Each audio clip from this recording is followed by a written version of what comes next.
रोहन नाम का एक आदमी अपनी पत्नी रेखा के साथ गांव में रहता था। उनकी अभी कुछ दिन पहले ही शादी हुई थी।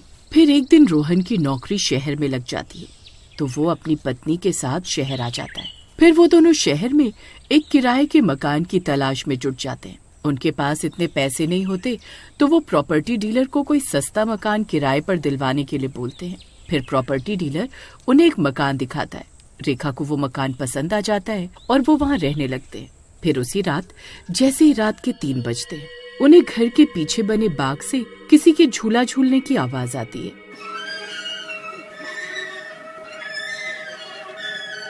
अजी, ये इतनी रात गए झूला कौन झूल रहा है? क्या आपको भी आवाज आ रही है? हाँ, आवाज तो मुझे भी आ रही है। कोई पागल ही होगा जो इतने रात गए झूला झूल रहा है।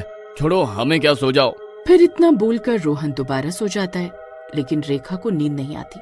पता नहीं कौन है। एक काम करती हूँ, खिड़की से देखती हूँ कि आखिर है कौन। फिर रेखा खिड़की की ओर जाती है और खिड़की खोलकर देखने की कोशिश करती है। उसकी आंखें फटी की फटी रह जाती हैं। वहाँ पीछे एक पुराना पीपल का पेड़ होता है। उस पेड़ से एक पुराना झूला लटक रहा था और उस झूले पर एक औरत सफेद साड़ी पहने झूला झूल रही होती है।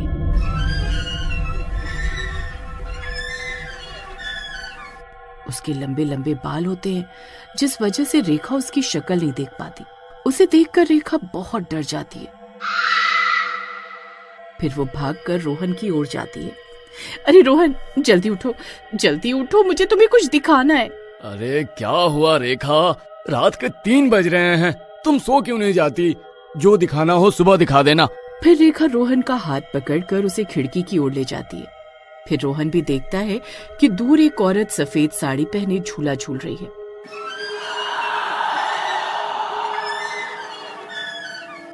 रोहन की नजर सीधा उनके पैरों पर पड़ती है और उसके पैर देखकर रोहन की आंखें फटी की फटी रह जाती हैं। अरे रेखा, उसके पैरों की तरफ देखो। अरे वो उल्टे हैं। ये कोई साधारण औरत नहीं है, ये तो चुड़ैल है। अरे मर गए रे, ये हम कहाँ फंस गए। ये तो सच में चुड़ैल है। अब क्या करे जी, अगर इसने हमें देख लिया तो ये हमें जिंदा नहीं छोड़ेगी। फिर रोहन जल्दी से खिड़की बंद कर देता है और वो दोनों भागकर अपने कमरे के अंदर जाते हैं और कमरा बंद कर लेते हैं। अजी, मैं इस घर में नहीं रहूंगी, चलो हम यहाँ से चलते हैं। अरे इतनी रात गए, हम कहाँ जाएंगे? हम तो इस शहर में किसी को जानते भी नहीं हैं।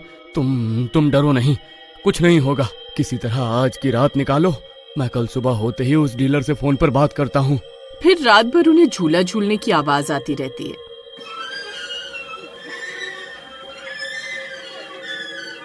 और वो डर के मारे पूरी रात सो भी नहीं पाते। फिर सुबह होते ही रेखा पड़ोस की औरतों को रात में हुई घटना के बारे में बताती है। अरे बहन जी, क्या मैं आपसे कुछ बात कर सकती हूँ? हैं, बोलो ना। हम लोग कल रात ही इस घर में शिफ्ट हुए, लेकिन हमें रात भर किसी के झूला झूलने की आवाज आती रही। क्या इसके बारे में आप कुछ जानती हैं? हे भगवान, क्यों आपने इस घर को किराए पर लिया है? क्यों, ऐसा क्या है इस घर में? ये घर कोई आम घर नहीं है। इस घर में जो भी रहने आया है, 3 दिनों के बाद उसकी लाश इस घर से मिली है। मेरी मानो तो तुम आज ही आज ये घर छोड़कर चले जाओ। हे भगवान, ये आप क्या बोल रही हैं? मैं सच बोल रही हूँ। जो भी इस घर में रहने आता है, उसे आधी रात को पीछे की खिड़की से एक औरत झूला झूलती हुई दिखाई देती है। और तीसरे दिन उनके साथ वो औरत क्या करती है किसी को नहीं पता, क्योंकि तीसरे दिन सिर्फ उनकी लाशें ही मिलती हैं। रेखा उस औरत की बातें सुनकर डर जाती है और भागती हुई रोहन के पास जाती है। रोहन, रोहन, कहाँ हो तुम? चलो, हमें इसी वक्त ये घर छोड़कर जाना होगा, नहीं तो वो चुड़ैल हमें जिंदा नहीं छोड़ेगी। अरे तुम ये कैसी बातें कर रही हो? आखिर बात क्या है, मुझे कुछ बताओगी भी? मैंने उस झूला झूलने वाली चुड़ैल के बारे में सब पता लगा लिया है। इस घर में जो भी रहने आता है, वो चुड़ैल उसे तीसरे दिन मार देती है। आज पहला ही दिन है, हमारे पास 2 दिन है। चलो हम चलते हैं यहाँ से। अरे हम ऐसा नहीं जा सकते, हमारे पास दूसरा घर किराए पर लेने के लिए पैसे नहीं है। रुको, मुझे डीलर को फोन करने दो। हमारा 2 महीने का सिक्योरिटी डिपॉजिट है उसके पास। फिर रोहन डीलर को फोन मिलाता है। प्रॉपर्टी डीलर उसे कहता है कि वो किसी काम से 1 हफ्ते के लिए बाहर गया हुआ है। जब आएगा तो बैठकर बातें करेंगे। हे भगवान, हमारे पास 1 हफ्ते का समय नहीं है जी, आप कुछ और सोचिए। रेखा, हो सकता है वो औरत तुम्हें डरा रही हो। बेवकूफों वाली बात मत करो जी। क्या आपने कल रात अपनी आंखों से उस चुड़ैल के उल्टे पैर नहीं देखे थे? जब सब कुछ आपने अपनी आंखों से देखा है, फिर भी आप इसे नकार रहे। हाँ, तुम्हारी बात ठीक है, लेकिन अभी हम ये घर छोड़कर नहीं जा सकते। फिर दोनों में पूरा दिन बहस चलती रहती है और देखते ही देखते रात हो जाती है। अजी बाहर तो अंधेरा हो गया जी, अब क्या होगा? कहीं ये हमारी जिंदगी की आखिरी रात तो नहीं। फिर रात होते ही फिर से उन्हें झूला झूलने की आवाज आने लगती है।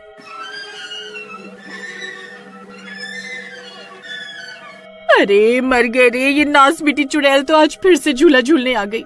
अब क्या करे? कहीं हमारे घर के अंदर तो नहीं आ जाएगी? रेखा, क्या पता आज चुड़ैल ना आई हो, ये झूला सिर्फ हवा से हिल रहा हो। फिर वो दोनों सोचते हैं कि चुपके से खिड़की से झांक कर देखेंगे कि आज झूले पर कोई है या नहीं। फिर वो दोनों दबे पैर खिड़की के पास जाते हैं तो उन्हें वहाँ आज कोई भी चुड़ैल दिखाई नहीं देती, सिर्फ झूला हिल रहा होता है। देखा रेखा, वहाँ कोई भी नहीं है। मैं कह रहा था ना, डरने की कोई बात नहीं है। तो फिर वो झूला अपने आप क्यों हिल रहा है? अरे देखो ना, कितनी तेज हवा चल रही है, हो सकता है इसी वजह से हिल रहा होगा। चलो अब सोने चलते हैं। फिर वो दोनों सोने चले जाते हैं और इसी तरह दूसरा दिन भी बीत जाता है। सुबह होने पर रेखा बहुत खुश थी क्योंकि उसे कल रात कोई चुड़ैल दिखाई नहीं दी थी। फिर उसकी पड़ोसन उसे घर के बाहर खड़ा हुआ देखती है तो उसके पास आकर बोलती है, अरे आप लोग अभी तक यहाँ हो? आज आपका तीसरा दिन है। मैंने आपको बताया तो था कि जो भी इस घर में रहने आया उसे वो चुड़ैल तीसरे दिन मार डालती है। बड़े अजीब लोग हैं, इन्हें अपनी जान की फिक्र ही नहीं है। फिर इतना बोलकर वो औरत वहाँ से चली जाती है। उसकी बातें सुनकर रेखा फिर से घबरा जाती है और रोहन को जाकर तीसरे दिन मारे जाने की बात बताती है। अरे रेखा, तुम्हें कितनी बार समझाऊं कि अब डरने की कोई जरूरत नहीं है। कल रात भी वहाँ कोई चुड़ैल नहीं थी, अब वो जा चुकी है।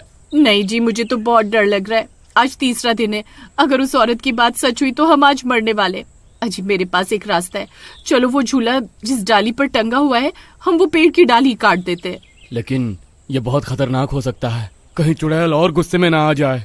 हमारे पास और कोई रास्ता नहीं है, हमें ये करना ही होगा, जो होगा देखा जाएगा। फिर वो दोनों एक आरी से उस पेड़ की डाली को काट देते हैं।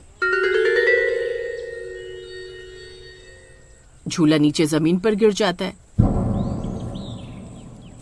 फिर वो दोनों भागकर अपने घर के अंदर चले जाते हैं। फिर रात होने पर रेखा चुपके से खिड़की खोलकर देखती है तो उसे वहां कोई दिखाई नहीं देता। शुक्र है भगवान का, इस बला से जान छूटी। फिर वो दोनों सो जाते हैं। फिर आधी रात होते ही उन्हें झूला झूलने की आवाज आती है।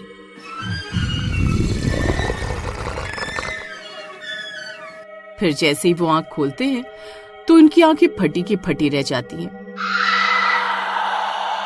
वो झूला उनके कमरे की छत से बंधा हुआ होता है और वो चुड़ैल झूला झूल रही होती है।